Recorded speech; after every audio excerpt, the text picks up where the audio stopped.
जय श्री कृष्ण दोस्तों, स्वागत है आप सबका हमारे लोकप्रिय चैनल आज के ज्ञान में।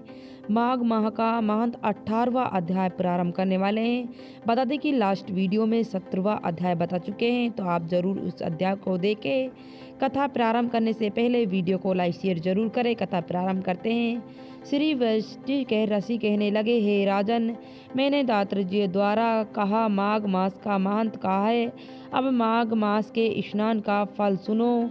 हे परमपाती, माघ स्नान सभी यज्ञों, व्रतों और तपों का फल देने वाला होता है। और बता दें कि माघ स्नान करने से स्वयं तो स्वर्ग में जाते हैं, उनके माता पिता दोनों के कुल भी स्वर्ग में प्राप्त करते हैं। जो माघ में सूर्य उदय के समय नदी आदि में स्नान करते हैं, उसके माता पिता के साथ कुल की पीढ़ी स्वर्ग को प्राप्ति होती है। माघ मास में स्नान करने वाले दुचारी कुकर्मी मनुष्य के भी पाप से मुक्ति मिलती है।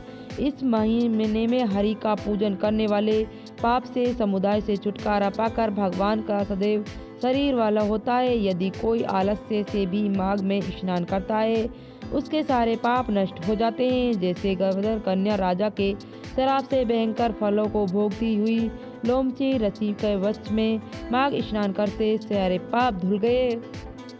ये वार्ताएं सुनकर राजा दिलीप वेने ने पूछा कि हे गुरुदेव, ये कन्याएं किसकी थी? उनके कब और कैसे शराब मिला था? उनका नाम क्या था? ऋषि के वाक्य से कैसे शराब मुक्त हुई?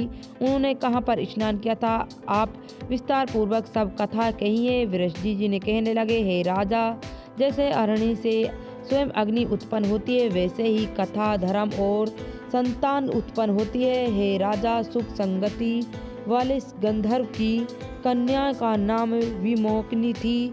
सुशीला तमस्वे वेदिकी शुंभा चंद्रकांता की सितारा प्रभुता की कन्या चक्रांक के 5 भा समान आयु वाली, चंद्रमा के समान कीर्ति वाली और सुंदर थी। जैसे रात्रि की चंद्रमा शोभित होती है, वैसे ही पुष्प की कलियों के समान खिली हुई अप्सरा थी। ऊपर पैदन वाली पद्मनी वैशाखी मास की कामनी यौन दिखाती थी।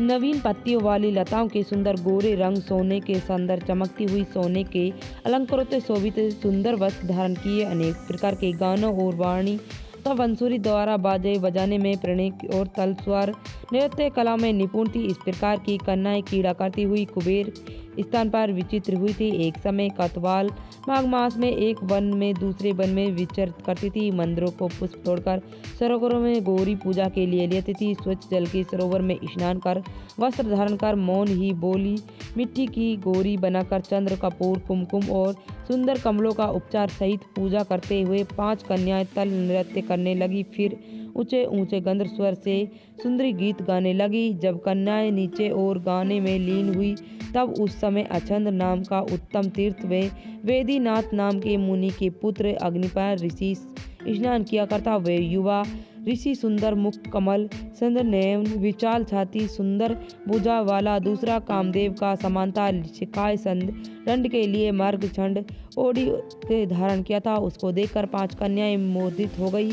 उसका रूप से वेन देखकर कामदेव भी पीड़ित हो देख कर ऐसे कहती थी। उसे ब्राह्मण की चिंता में कामदेव का डर उत्पन्न करने लगी। आप विचार करने लगी कि ये कौन है? रति रहने वाला कामदेव नहीं और एक होने से अश्वनी कुमार नहीं। ये कोई गंधर्व या किन्नर या काम रूपी धारण कर कोई सिद्धि या कोई ऋषि का श्रेष्ठ पुत्र तो मनुष्य है। कोई भी ब्राह्मणी ने इसके लिए क्या बनाया है? जैसे पूर्व कर्म का प्रभाव से संपत्ति प्राप्त होती है, वैसे ही गौरी जी ने हमें कुमारियों के लिए श्रेष्ठ वर दिया है और आप में हम तुम्हारे वर है। यह मेरा अथवा सबके ऐसे ही करने लगी। जिस समय उस ऋषि पुत्र ने अपनी महंत को क्रिया करते हुए ऐसे वचन सुने, तो वे सोचने लगा कि ये बहुत ही बड़ी समस्या उत्पन्न हो गई है। ब्रह्मा विष्णु महेश आदि देवता तथा ये योगेश्वरी स्त्री के भ्रम जल में मोहित हो गया। उन्होंने तृणपान से किसी माना रूपी हिरण घायल नहीं हो सकती। जब नीति और बुद्धि रहती है, तब पाप से भय रहता है, तब तक गंभीर रहते हैं, यम विधि का पालन होता है, तब तक मनुष्य स्त्री की कामरूपी वाणी में बंध नहीं सकता है। मैं मुझे उत्पन्नी माधु कर रही है। किसी गुण से धर्म की रक्षा हो सकती है। स्त्री के मांस रक्त मल मूत्र से बनी अशुद्धि शरीर में कामनी होने वाली सुंदरता की कल्पना कर रमन कर सकती है। शुद्धि बुद्धि वाली महानता उन्हें स्त्री के पास रहकर कष्टकार को कहते हैं। जब तक पास रहते हैं घर चलने लगता है। जब तक वे उसके पास आई वे योग बल के द्वारा अंतर्ध्यान हो गया। ऋषि पुत्र के ऐसे अद्भुत कर्म देखकर चकित होकर डर गई और चोर और देखने लगी। आपस में कहने लगी कि ये कोई इंद्रजाल था। देखते देखते विलीन हो गया और वे विराग की अग्नि में जलने लगी। कहने लगी कि पंत तुम्हें हमें छोड़कर कहाँ चले गए? क्या तुम ब्रह्मा ने हमें वैरागी रूप की अग्नि में जलाने के लिए बनाया है? क्या तुम चित दे रहती हो तो तुम्हारी चिंता दूर करने चले हैं? क्यों तुमके विश्वास नहीं है? क्या तुम कोई मायावी हो?